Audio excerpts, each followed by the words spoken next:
Assalamualaikum warahmatullahi wabarakatuh. Apa kabar sahabat Islami? Semoga baik-baik saja. Alhamdulillah, hari ini kita bertemu lagi dalam sebuah acara Mozaik Islami yang akan membahas tentang semua aspek-aspek yang berkaitan dengan Islam. Dan hari ini alhamdulillah kita akan bicara tentang masalah hipnoterapi. Wah, pasti pemirsa akan bertanya-tanya, apa itu hipnoterapi? Dan sekarang saya Eko Bando berkesempatan untuk bisa hadir di salah satu tempat klinik hipnoterapi, salah satu tokoh hipnoterapi Indonesia terbaik di Indonesia, yaitu Pak Yan Nurindra. Bagaimana tentang hipnoterapi, sejarahnya, segala macamnya, hari ini kita akan kuak. Pastinya Anda penasaran. Baik, sekarang kita langsung aja ketemu dengan salah satu tokoh terbaik hipnoterapi Indonesia, Pak Yan Nurindra. Assalamualaikum, Pak. Waalaikumsalam. Baik, Pak. Ini kita pengen sambut dulu dengan pemirsa nih, Pak. Mungkin pemirsa di rumah akan bertanya-tanya tentang masalah hipnoterapi. Nah, kalau bisa dengan masalah hipnoterapi, pasti bicara tentang hipnosis. Apa sih Pak hipnosis itu? Hipnosis banyak pemahaman ya, tetapi sebagai sebuah kata sifat, kata keadaan, kita bisa mempermudah ya. Hipnosis adalah sebuah kondisi pikiran, di mana kondisi yang tenang, hening, fokus mulai menyempit, artinya mulai sangat tajam kita memandang sebuah hal. Itulah kondisi hipnosis, hipnotik ya, kira-kira seperti itu. Nah, mungkin ini sahabat Islami di rumah pasti bertanya nih Pak, pasti ada pemikiran bahwasannya perbedaannya hipnosis dengan gendam yang ada di masyarakat gimana nih? Itu sebuah istilah saja ya. Jadi saya percaya pengetahuan ya. Artinya di dunia ini kan sudah sunatullahnya lah ya. Artinya semua pasti bisa bersepakat dalam pengetahuan. Ya. Hanya saja mungkin kenapa dokter disebut dendam ataupun disebut sebagai transitional hypnotism gitu ya. Itu kalau sekarang mungkin lebih ke cara belajarnya mungkin ya. Cara belajarnya. Cara belajarnya? Iya ya. Sehingga disebut sebagai tradisional gitu ya. Kalau ujung-ujungnya metodologinya saya yakin sangat mirip ya. Tapi mungkin dalam proses belajarnya menggunakan mantra, mungkin menggunakan ayat-ayat tertentu, ritual tertentu. Yang dalam kacamata sains itu sebetulnya adalah untuk sebuah cara metodologi untuk meningkatkan apa yang disebut sebagai citra diri self image yang justru diperlukan dalam diri seseorang untuk menghasilkan efek hipnotis tadi. Ya. Pak, sejak kalau misalnya kita pengen balik sedikit Pak Yan, sejarah hipnosis itu sendiri siapa sih yang menemukan dan pertama kali dipelajari itu ya negara mana Pak? Jadi ini sebuah fenomena masa lampau ya di semua wilayah-wilayah mistik magic ya, seperti misalkan Mesir, India, yang mungkin Indonesia juga ya, yang artinya mereka sangat lekat dengan ritual-ritual penyembuhan, ritual keagamaan, yang sangat lekat dengan fenomena trans. Fenomena trans. Nah, boleh sedikit Pak dijelaskan tentang trans itu sendiri? Ya, sama. Trans itu kondisi hipnotik ya. Hanya saja kalau kita ngomong trans, biasanya kan analoginya lebih alami. Orang kemasukan, ya. Orang menari-nari tiba-tiba bisa melakukan hal-hal yang luar biasa, itu trans namanya. Ya. Oh, seperti misalkan kayak kita di Udah lumping, babu gila, Maluku. Ya, kemudian di Bali juga tarik turis yang musuk-musuk badan, itu trans. Ya. Nah, kemudian fenomena ini kan sebetulnya fenomena wilayah timur, wilayah Asia ya. Kemudian pada kira-kira abad ke-18 ada seorang ilmuwan ya, dokter dari Australia, Mesmer ya. Dia mencoba menganalisa ya, kira-kira seperti apa trans ini mekanisme ya. Tentu dengan ilmu pengetahuan terbatas tentang itu ya. Sehingga dia mempunyai hipotesa, mempunyai sebuah persepsi bahwa di semesta ada sebuah aliran yang kita sebut sebagai animali magnetism. Dimana setiap orang kalau cairan terfluida itu kurang akan sakit gitu ya. Mulai dia mencoba untuk mendemonstrasikan pertama sekali mungkin orang ditaruh di sebuah bak, ada magnetnya, jadi sembuh gitu ya. Berikutnya lebih kreatif ya. Gimana kalau saya yang jadi magnet gitu? Nah, sehingga muncul magnetism kan. Dan ternyata memang betul ya. Dengan metode-metode menurut pemikirannya saat itu orang masuk trans. Dan beberapa orang juga mengalami sebuah penyembuhan ya. Itu sangat terkenal sekali seperti di Eropa dan itu. Nah kemudian mulai menarik para ilmuwan lain. Nah yang menarik di Inggris ada James Blake, seorang dokter ya. Dia mulai merafikan ini yang bekerja tuh maksudnya ininya atau ininya justru gitu ya. Atau gerakannya. Atau gerakannya apapun itu. Ternyata dia menemukan bahwa yang bekerja itu adalah sugesti. Nah, sugesti itu bisa diterjemahkan dengan banyak hal ya.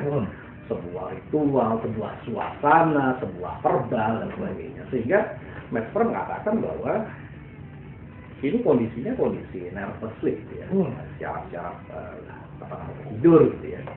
Nah, disitulah mulai diciptakan term baru mulai dia. Ini namanya hipnosis. Oke.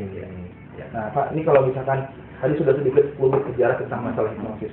Sahabat Islami pasti ingin bertanya-tanya, kapan sih hipnosis ini bisa masuk ke Indonesia dan penyebarannya? Ya. Sampai bisa mewabah ke Indonesia. Oke. Jadi tadi saya katakan bahwa era Mesmer dan sebagainya yang nantinya dikoreksi oleh James Blake ya, menjadi lebih ilmiah, menjadi lebih psychological gitu ya. Tapi kan Mesmer sudah terlanjur terkenal dan pengikutnya banyak lah. Jadi sudah menyebar kemana-mana ke Asia bahkan ke Indonesia. Sudah jadi mazhab gitu ya? Iya, sudah percaya bahwa jadi mazhab sebuah hipnosis ya. Nah, sehingga di Indonesia kalau ada buku-buku kuno di Indonesia, di buku-buku lama Belanda gitu ya, mungkin hipnosis sudah hadir kira-kira 1900 awal ya. 1900-an awal. 1900 awal. Sahabat Islami. Tahun 1900 awal sudah mulai berkembang. Sudah mulai dalam bentuk modern ya.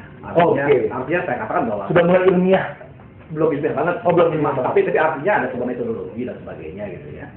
Nah, sehingga kalau kita mengenal pada tahun 60-an dan sebagainya, banyak tokoh-tokoh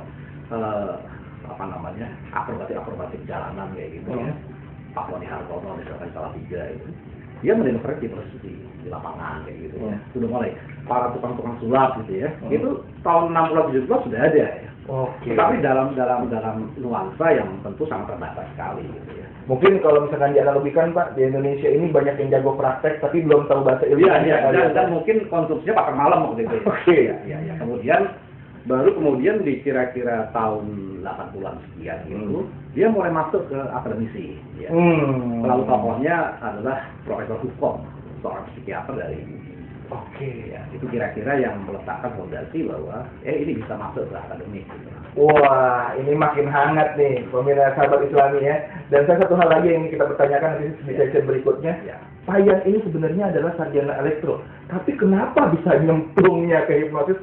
Mau tahu kan pastinya sahabat Islami? Jangan kemana-mana setelah pesan-pesan berikut ini.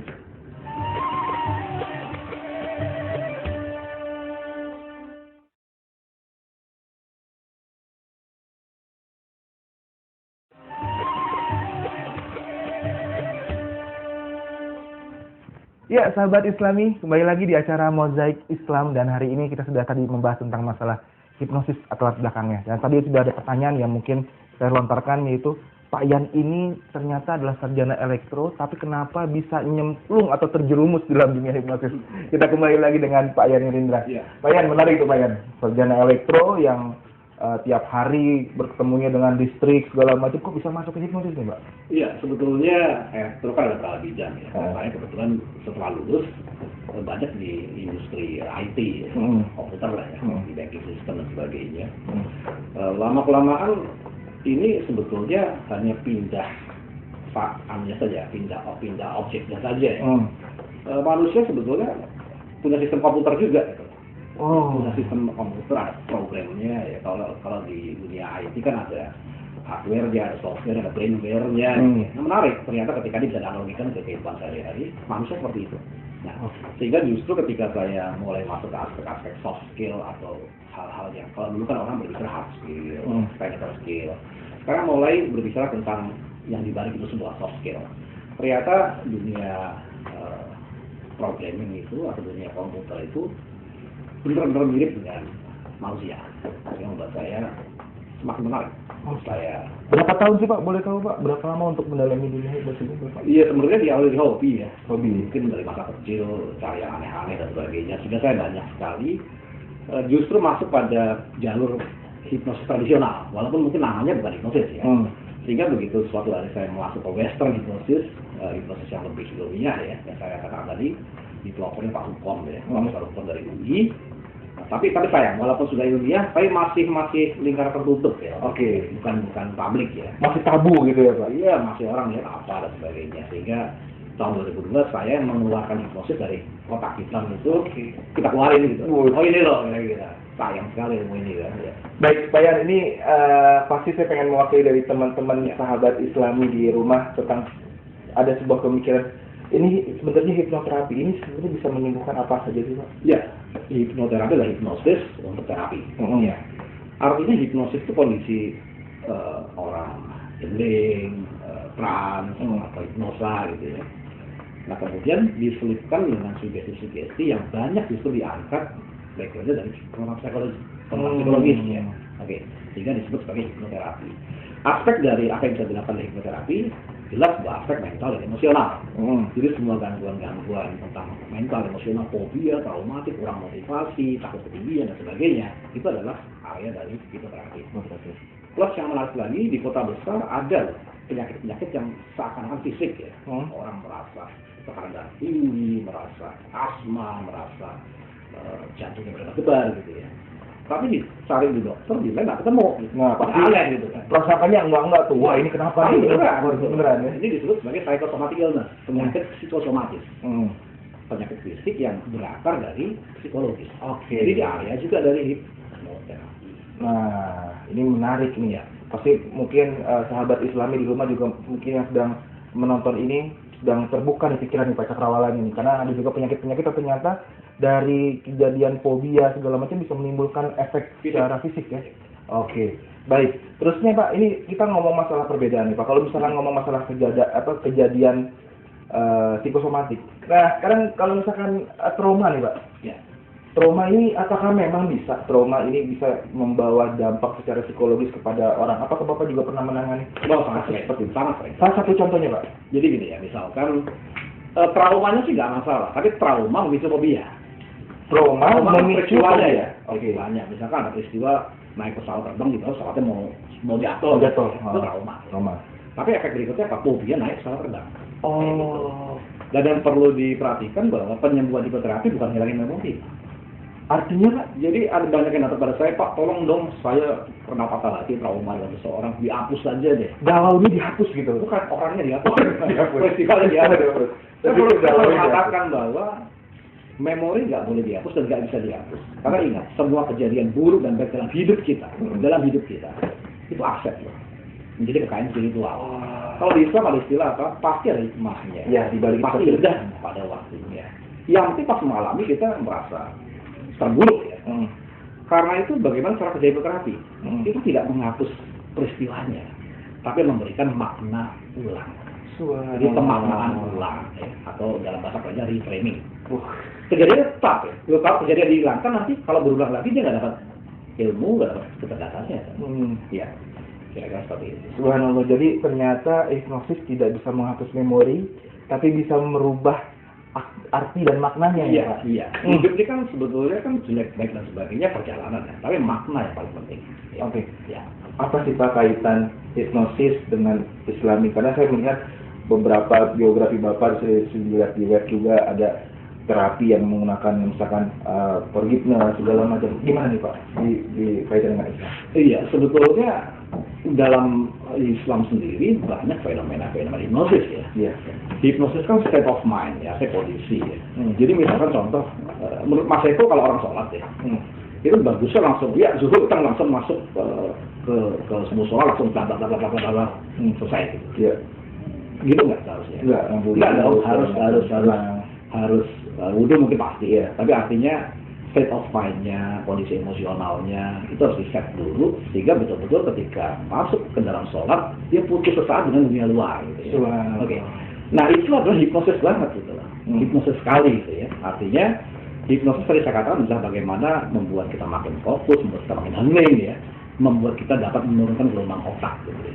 Gelombang otak ya? Menurunkan gelombang otak. Jadi sholat itu ternyata bisa menurunkan gelombang otak. Kembali. Untuk mau sholat harus diturunin dulu. Lalu setelah ready baru masuk ke sholat, dia lebih turun lagi. Gitu. Kira-kira itu. Jadi dalam Islam ya. Kemudian yang berikutnya lagi adalah hipnosis bukan sugesti. Ya, Anda pernah mengamati nggak yang namanya Asmaul Husna ya? Oke, dizikirkan ya.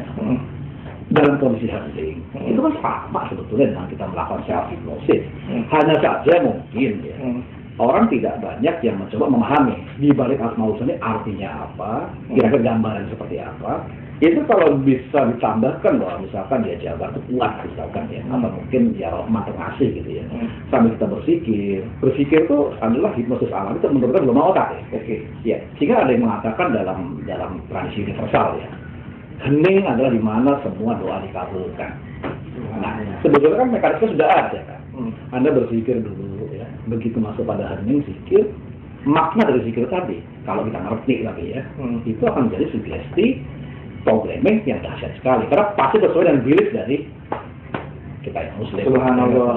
Ini jadi kejawab ya Pak. Jadi kadang-kadang kita di Islam ini kenapa kita disuruh untuk sholat lail, sholat malam tahajud? Kenapa harus tidur dulu? Nah, ya karena kita mengalami break state dulu. Oke. Jadi begitu bangun, fokusnya udah tenang gitu ya. Oke. Ada satu lagi mungkin ya. Dalam hipnoterapi ada sebuah terapi standar ya. Namanya forgiveness. Memaafkan. Meminta maaf ke orang lain, ya, memberi maaf ke orang lain, dan juga jangan lupa memberi maaf dan utama ke diri sendiri. Kenapa? Karena fitrah manusia itu ternyata begitu ada masalah dengan kebencian dendam, reaksinya apa? Bisa jadi psikosomatis, bisa menjadi penyakit-penyakit yang kita nggak ngerti apa. Sering dalam terapi itu orang masalahnya ruwet setengah mati, ya cuma disuruh forgiveness saja gitu. Sembuh. Subhanallah. Ini kalau kita di Islam, the power of istighfar gini ya, kekuatan dari sebuah istighfar ini luar biasa. Jadi ternyata hipnosis ini sebuah cara untuk bagaimana mengilmiahkan sebuah kejadian kalau saya bilang itu. Iya, dia fenomena manusia biasa, fenomena kehidupan, dan di Islam sangat banyak hal-hal yang bisa kita. Oh dia tahu ini hipnosis bagian yang ini, gitu. Bagian yang ini. Mas Eko harus gini-gini supaya nanti di surga itu memperoleh ini. Itu apa? Itu namanya future casing. Kalau di hipnosis gitu ya, membayangkan sesuatu yang belum pernah terjadi. Gitu. Hipnosis itu. Oke, ya. Baik pemirsa, jangan kemana-mana, semakin hangat saja pembicaraan kita hari ini, semakin banyak pengetahuan tentang masalah hipnosis. Kita kembali lagi setelah pesan-pesan berikut ini.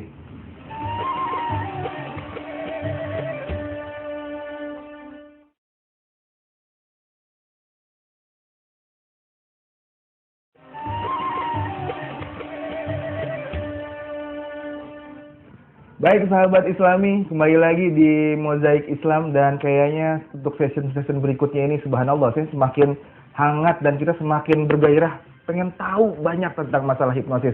Dan sekarang kita akan bicara tentang hipnosis dengan kaitannya dengan Islami. Pak Yan, ya. Ini kita pengen bicara nih Pak dengan masalah tentang hipnosis dengan ibadah. Apakah bisa juga Pak hipnosis ini misalkan ada anak yang tidak suka ngaji, misalkan susah, kalau apalagi kan suka dengan main gadget nih Pak, anak kecil kita nih Pak ya, anak-anak kita nih. Apakah bisa Pak memberikan pesan kepada anak-anak kita untuk ayo dong kalau disuruh sama orang tuanya langsung jalan gitu. Itu apakah ada trik-trik itu Pak? Ya. Jadi perlu dipahami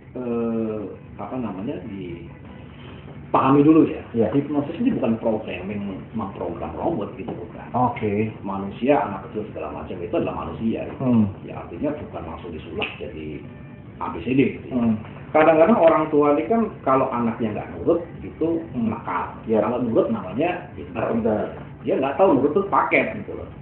Begitu nurut ke orang tua, nurut ke siapa aja, bisa nurut teman-temannya narkoba gitu ya. Nah, itu perlu dipahami kan.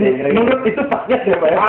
Nurut itu paket. Jadi bukan lagi kalau dia nurut sama orang tua, dia nurut sama teman-temannya juga. Oke. Yang kedua, orang tua sebagai role model. Jadi justru hipnosis di keseharian itulah yang paling dahsyat gitu. Subhanallah. Hipnosis adalah tentang bagaimana seseorang anak memodel orang tuanya, mengamati orang tuanya, unconsciously dia melakukan proses modeling gitu ya. Jadi bukan sekedar sesi terakhir 1-2 session. Itu bukan, saya potong dulu ya. Menarik nih sahabat Islami pasti akan tanya ya, role model ini apa nih Pak maksudnya? Tokoh panutan. Tokoh panutan. Idolanya gitu. Idola. Jadi orang tua kan salah benar kan idola dia kan. Dia nggak ngerti salah benar kan. Jadi yang paling penting adalah orang tuanya gitu ya. Orang tua memberikan contoh, memberikan modeling yang bagus ya.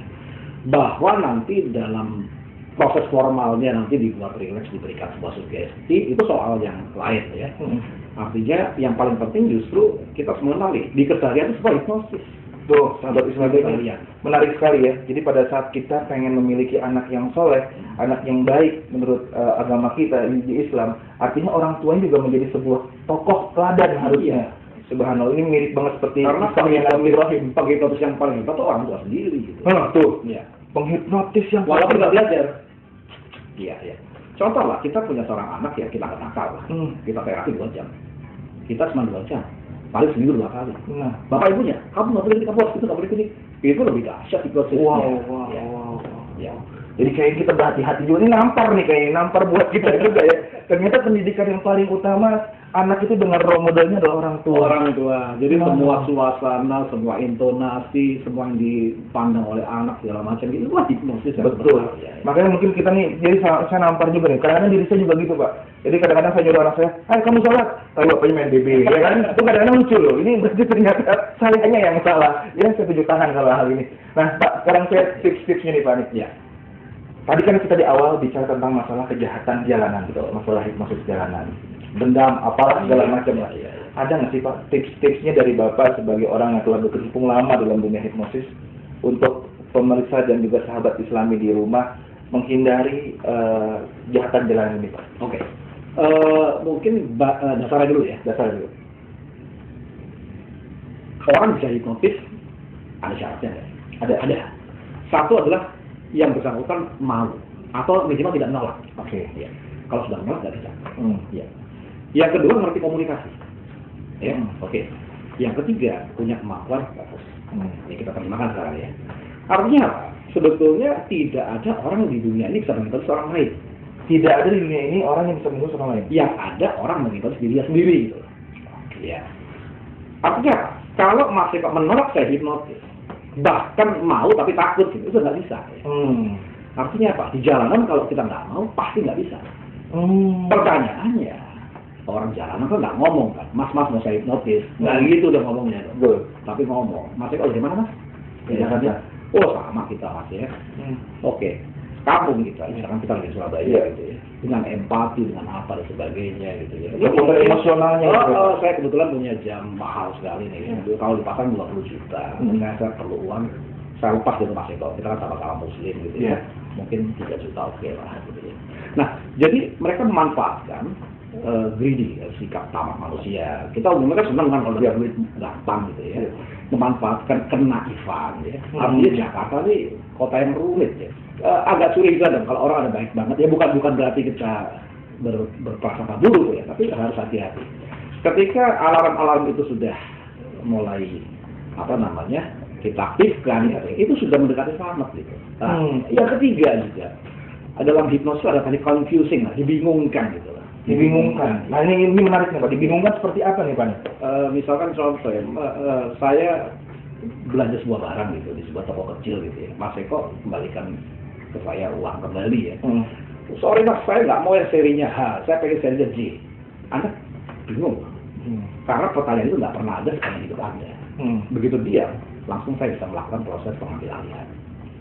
Apa misalnya begini, Mas Eko naik mobil, berhenti, kamu lagi nabrak ya di belakang ya.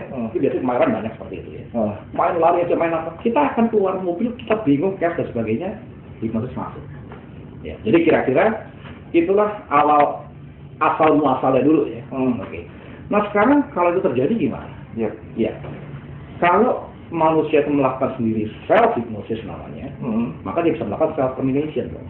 Harusnya. Jadi mungkin suatu saat kita mengalami kondisi hipnosis itu bukan nggak sadar loh ya, tapi kok merasa melakukan sesuatu yang aneh gitu ya. Tadi nggak bisa ngapa-ngapain gitu. Kok harus ke ATM, harus ngapain? Harus transfer, harus apa? Aneh ini kira-kira ya. Oke, begitu Anda merasa aneh, langsung Anda lakukan sesuatu yang kira-kira begini polanya ya.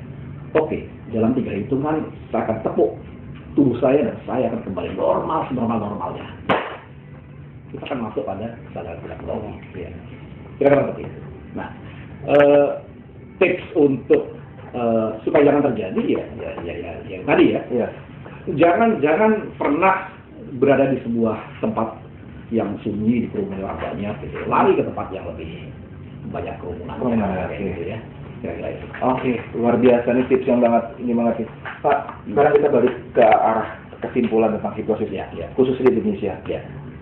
Pak yang sendiri dengan sebagai tokoh penyebar hipnosis di Indonesia, sebenarnya apa sih yang ingin Bapak capai dengan hipnosis sendiri, dan juga mungkin sahabat Islami juga pengen tahu kesimpulan dari hipnosis sendiri ini apa sih Pak? Ya, yang pertama gini ya. Jadi saya percaya bahwa kita diberikan oleh Sang Pemberi Hidup itu sebuah instrumen kesadaran yang lengkap sekali gitu.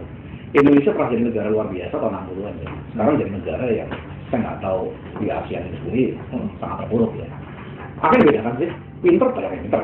Karena di Jepang ya, di Jerman, di Swedia itu para penemu-penemu pasien itu banyak dari Indonesia. Ya. Berarti apa konsepnya? Yang salah mungkin mindset ya. Kemudian artinya sesuatu yang bukan teknikal gitu.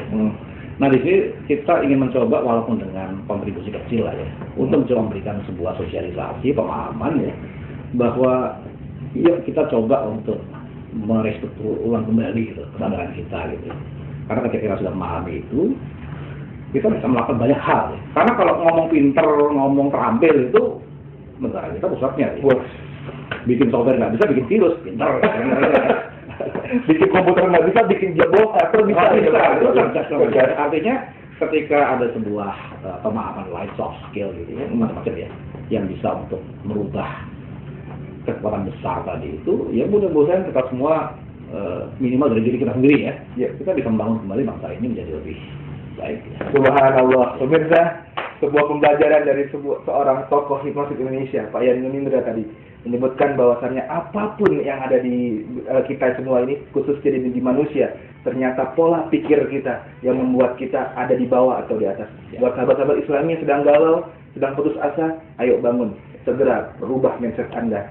Dan kita akan ketemu lagi di acara Mozaik Islam bersama tokoh-tokoh yang lain. Terima kasih. Assalamualaikum warahmatullahi wabarakatuh.